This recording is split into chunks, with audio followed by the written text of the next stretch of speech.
Hello everyone, this is your educator Mansi Gupta. Welcome to the another next video of Ready for Study.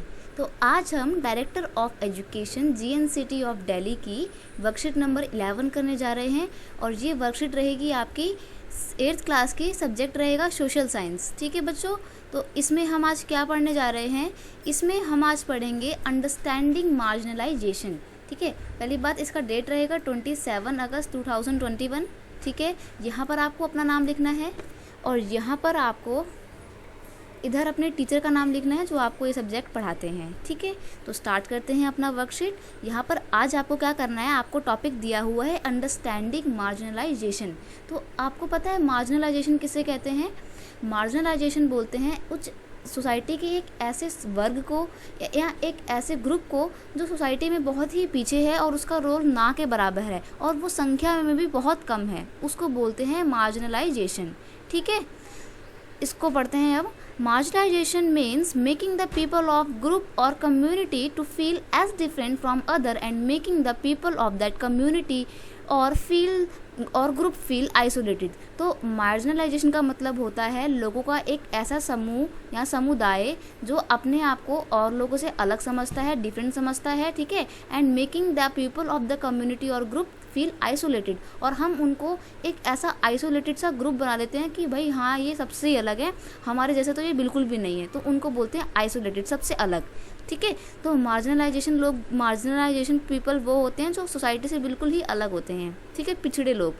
Such a person और group does not remain at the centre of social things.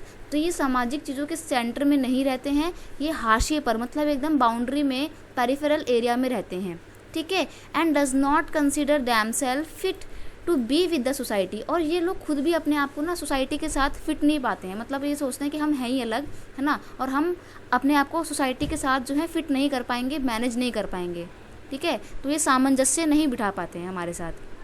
They feel that behaviour of the majority is not right with them. उनको लगता है कि जो बहुसंख्यक लोग हैं ना, उनका व्यवहार जो है वो इनके साथ जो है सही नहीं है।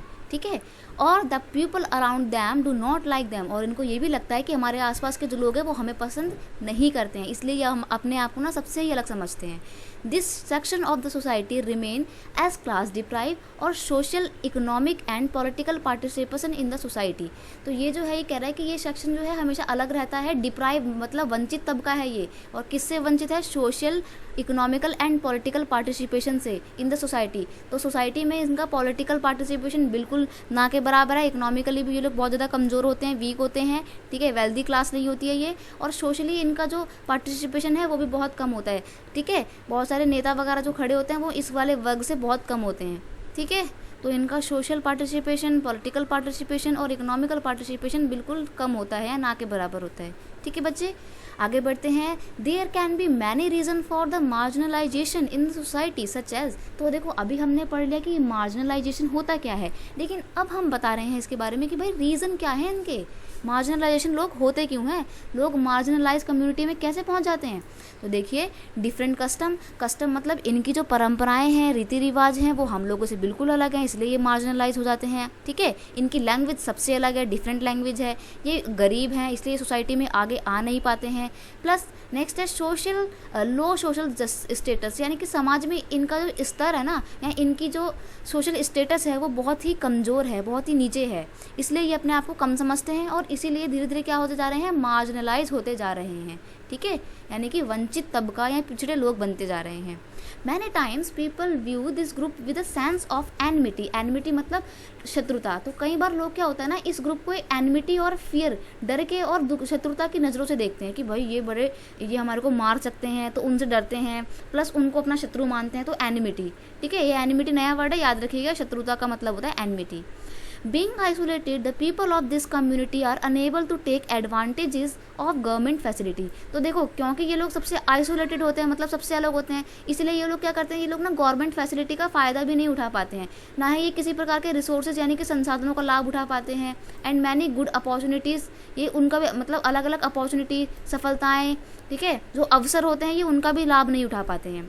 ठीक है। और the people fail to raise their voice for their right, और अपने अधिकारों के लिए अपनी मांग भी नहीं कर पाते हैं। जैसे हम लोग अपने अधिकारों के लिए लड़ते हैं, मांग करते हैं, आंदोलन करते हैं, ये सबसे अलग होने की वजह से इनको जानकारी ही नहीं है कि समाज में क्या चल रहा है, इसलिए ये लोग अपने अधिकारों के लिए आवाज़ भी नहीं उठा पाते हैं। ठीक है बच्चे, दीज पीपल फील पावरलेस, ये अपने आप को शक्तिहीन समझते हैं, then the others, those who have land and wealth and those who are more educated. ठीक है, तो ये अपने आप को शक्तिहीन समझते हैं किन लोगों के कंपैरिजन में, उन लोगों के कंपैरिजन में जो वेल्दी हैं, मतलब अमीर हैं, और जो एजुकेटेड हैं, शिक्षित हैं। ठीक है बच्चे, तो चलिए आगे बढ़ते हैं। अब हम पढ़ेंगे आदिवासी के बारे में। आदिवासी वर्ड तो आपने बहुत सुना होगा, कॉमन होता है। आदिवासी का मतलब होता है ओरिजिनल इनहैबिटेंट्स। ठीक है, ओरिजिनल इनहैबिटेंट्स को हिंदी में बोलेंगे मूल निवासी। मूल निवासी वो जो लंबे टाइम से अपनी पूर्वजों की ज़मीन पे ही रहता हुआ आ रहा है, उसको बोलेंगे आदिवासी। ठीक है, ये झारखंड, छत्तीसगढ़, उड़ीसा वगैरह के स्टेट में आपको बहुत सारी आदिवासी कम्युनिटी मिल जाएंगी। ठीक है बच्चे, communities that have lived with the forest and are still living the same way in many places, मतलब ये वो लोग हैं जो जंगलों में रहते हैं और आज भी जंगलों में ही रहते आ रहे हैं, और सेम वे मतलब अपने पहले वाले तरीके की तरह ही ये लोग रहते आ रहे हैं। इन्होंने अपने सोसाइटी में या अपने ग्रुप में कोई भी चेंजेस नहीं लाए हैं, ये बिल्कुल पहले जैसे ही हैं, जैसे आदिवासी होते हैं। ठीक है, Adivasi practice are range of tribal religion, और ये लोग ना अपना अलग ही रिलीजन फॉलो करते हैं। जैसे हमारा हिंदू, मुस्लिम, सिख, ईसाई होता है ना, इनका हिंदू मुस्लिम नहीं होता है। इनका क्या होता है, इनका होता है ट्राइबल रिलीजन, मतलब ये अपने सामुदायिक इनका धर्म होता है जो हम सबसे बिल्कुल ही अलग होता है। ठीक है बच्चे, these often involve in the worship of ancestors, ये लोग अपने पूर्वजों की पूजा करते हैं, अपने गाँव की पूजा करते हैं, नेचुरल स्पिरिट्स की पूजा करते हैं। ठीक है, नेचुरल स्पिरिट्स वगैरह की जो है ये लोग पूजा करते हैं, अपने गाँव की पूजा करते हैं, अपने एंसेस्टर्स की पूजा करते हैं। ठीक है, तो बेसिकली आप इनसे रफली आइडिया लगा सकते हैं कि ये अपने पूर्वजों को बहुत सम्मान देते हैं। ठीक है, उनकी तरह ही रहना चाहते हैं। नेक्स्ट पढ़ते हैं। नेक्स्ट है the last associated with the residing in various sites in the landscape, mountain spirit, river spirits, animal spirit. तो ये लोग जो है माउंटेन्स मतलब पहाड़ी इलाकों में, जंगली इलाकों में और नदियों के किनारे रहना पसंद करते हैं।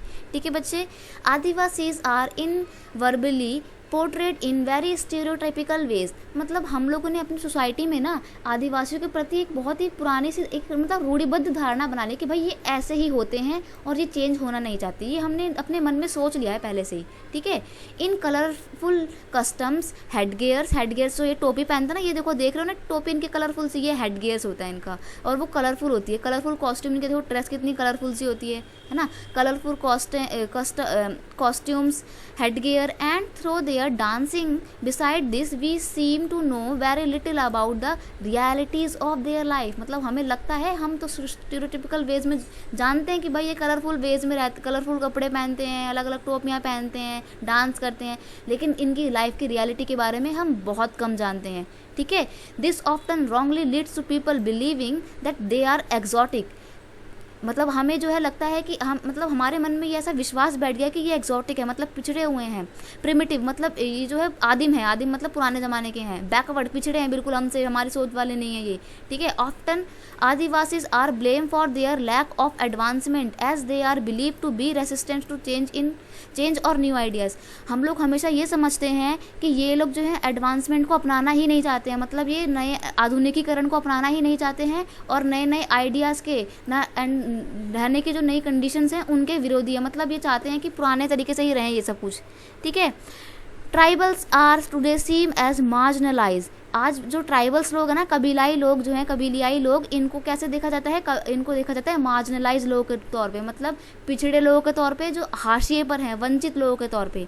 ठीक है, द पावरलेस कम्युनिटी, इनको आज भी समझा जाता है शक्तिहीन समुदाय। ठीक है, being away from there lands in cities and towns they work in low cost. अब क्योंकि देखो इनको जहाँ पे ये अपने नेचुरली तौर पे या प्राकृतिक रूप से ये अपने ओरिजिनल इनहेबिटेंट्स में रहते थे, आज इनको वहाँ से हटा दिया गया है। अब आपको पता है जंगलों की कटाई हो रही है, तो वहाँ पे जो कबीलाई लोग रहते थे उनको जो है शहरों में बसा दिया गया है। तो अब ये लोग बेचारे शहर में जो है दर दर की ठोकरें खाने को मजबूर हैं, शहरों में और सिटीज़ में रहते हैं। क्यों रहते हैं? ताकि अपना काम धंधा ढूंढ पाएँ। ठीक है, अपनी जीविका अर्जित कर पाएँ, जीविका मतलब लाइवलीहुड।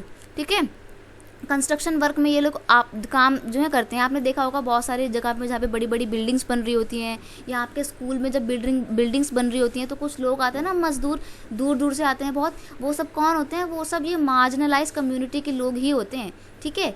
दस they get caught in the trap of poverty. और क्योंकि देखो ये लोगों की इनकम बहुत कम होती है ना, और हेल्पलेस वर्ग होता है ये, मतलब इनकी कोई मदद करने वाला नहीं होता है। तो ये लोग क्या होते हैं? ये लोग बहुत गरीब होते हैं, ठीक है बच्चे। ये लोग जो है बहुत गरीब सोसाइटी से बिलोंग करते हैं। तो अब आपको जो है कुछ क्वेश्चन दे रखे हैं। What is marginalisation? Why do marginalise people live aloof from the society? Aloof मतलब बिल्कुल अकेले, सबसे अलग, ठीक है। हु आर आदिवासी? आदिवासी कौन है? Why did the tribals start living in the cities? तो ट्राइबल्स ने जो है सिटीज़ में रहना क्यों शुरू करा है? Next question, in your opinion how can marginalize people be assimilated in the society? तो आपको क्या लगता है कि हम कैसे इन मार्जिनलाइज लोगों को सोसाइटी में शामिल कर सकते हैं और अपने जैसा ही एक पार्ट बना सकते हैं? तो देखिए हम क्वेश्चंस के आंसर देखते हैं लाइन से, ठीक है। What is marginalisation? तो मार्जिनलाइजेशन क्या है? Marginalisation means making the people of a group और community to feel as different from other and making the people of that community और ग्रुप फील आइसोलेटेड। मतलब कि लोगों को एकदम अलग रख देना, आइसोलेटेड सा कर देना, ठीक है। देखिए मैं आपको क्वेश्चंस की स्लाइड दे रही हूँ, सारे क्वेश्चंस के आंसर दूंगी। आप चाहें तो यहाँ से डायरेक्ट भी आंसर कॉपी कर सकते हैं, या फिर यहाँ से रफली आइडिया लेके अपने खुद के आंसर भी प्रिपेयर कर सकते हैं। आपकी मर्जी, आप कैसा भी कर सकते हैं। लेकिन याद रखिएगा कि आप अपनी कॉपी में आंसर बिल्कुल ठीक से और साफ सुथरे लिखिए, क्योंकि आपको आगे जाके जो मार्क्स मिलेंगे और आप नेक्स्ट क्लास में प्रमोट होंगे वो अपने इन्हीं कॉपी और आपके क्वेश्चन आंसर के प्रेजेंटेशन के बेस पे होंगे, ठीक है बच्चे। तो कोशिश कीजिए कि अच्छा काम करें आप। नेक्स्ट क्वेश्चन है, why do marginalise people live aloof from the society? तो जो मार्जिनलाइज लोग हैं वो सोसाइटी से अलूफ मतलब बिल्कुल अलग क्यों रहते हैं? Marginalize people live aloof from society because they does not consider them self fit to be with the society. मतलब ये अपने आप को सोसाइटी में फिट नहीं मानते हैं, अपने आप को नहीं मानते कि हम भी सोसाइटी का एक पार्ट हैं, ठीक है। They feel that behaviour of the majority is not right with them. मतलब इनको लगता है कि जो बहुसंख्यक लोग हैं उनका व्यवहार इनके साथ बिल्कुल भी ठीक नहीं है, ठीक है। This section of the society remain as a class deprive. मतलब ये एक डिप्राइव क्लास, वंचित तबके के तौर पे रहते हैं सोसाइटी में, ठीक है, जिनका social, economical and political participation बिल्कुल ही कम होता है या ना के बराबर होता है, ठीक है बच्चे। नेक्स्ट पढ़ते हैं, हु आर आदिवासीज? आदिवासीज कौन होते हैं? तो Adivasis means original inhabitants. Original, यहाँ पे ना पेन चेंज कर लेते हैं। ओरिजिनल इनहेबिटेंट्स क्या होते हैं? जो मूल निवासी होते हैं, ओरिजिनल इनहेबिटेंट्स उनको बोलते हैं। Communities that have lived with the forest and are still living the same way in many places are called Adivasis. they practice a range of tribal religion। तो ये जो हैं कौन? आपके आदिवासीज, ये वो लोग होते हैं जो ऐसी जगहों में रहते हैं जो सबसे ही अलग होती हैं, यानी कि अपने मूल निवास स्थान में रहते हैं, जंगलों में ही रहते हैं, और ये अपना ही ट्राइबल रिलीजन को फॉलो करते हैं। Next question, question number 4, why did the tribals start living in the cities? तो जो ट्राइबल्स पीपल हैं यानी कि कबीलाई लोग हैं, इन्होंने सिटीज़ में आके बसना शुरू क्यों कर दिया? तो मैंने आपको बताया ना भाई, 2 जून की रोटी तो चाहिए ही सबको, तो कमाने के लिए इन लोगों ने सिटीज़ में आके रहना शुरू कर दिया। Tribals start living in the cities and towns in search of work, काम की खोज में। They work in low cost, मतलब ये बहुत ही कम कीमत पर काम करते हैं, बहुत ही कम मजदूरी मिलती है। That's why they are still poor, और इसी वजह से ये लोग आज भी क्या हैं? गरीब बने हुए हैं, ठीक है बच्चे। नेक्स्ट देखते हैं क्वेश्चन क्या है। नेक्स्ट क्वेश्चन है, in your opinion how can marginalize people be assimilated in the society? तो हम किस तरीके से मार्जिनलाइज लोगों को सोसाइटी में शामिल कर सकते हैं और अपने से उनको नॉर्मल लोगों की तरह बना सकते हैं? तो देखते हैं गवर्नमेंट क्या कर सकती है। Government should provide them facility, government को उन्हें फैसिलिटीज़ प्रोवाइड करनी चाहिए, ठीक है, और रिसोर्सेज देने चाहिए, मतलब सारे प्रकार के संसाधन जो हैं उनको उपलब्ध कराने चाहिए। In and many good opportunities, और उनको अच्छे नए अवसर प्रदान करने चाहिए ताकि वो भी अपना विकास कर पाएँ। नेक्स्ट है, government should provide them basic things like food, shelter and jobs. Government को उन्हें क्या देना चाहिए? बेसिक थिंग्स, जैसे कि खाना देना चाहिए, रहने के लिए जगह देनी चाहिए, जॉब्स देनी चाहिए ताकि वो अपना रोजी रोटी कमा सकें। Next question, other people of the society should accept them. Society के और लोगों को जो है, इन आदिवासी लोगों को जो है एक्सेप्ट करना है। तो आज से आप कभी भी किसी मजदूर को देंगे तो उसको ये मत बोलो कि भाई तुम तो मजदूर हो, हमसे मत बोलो, ऐसा नहीं करना है, वो भी हमारी तरह इंसान होते हैं, ठीक है।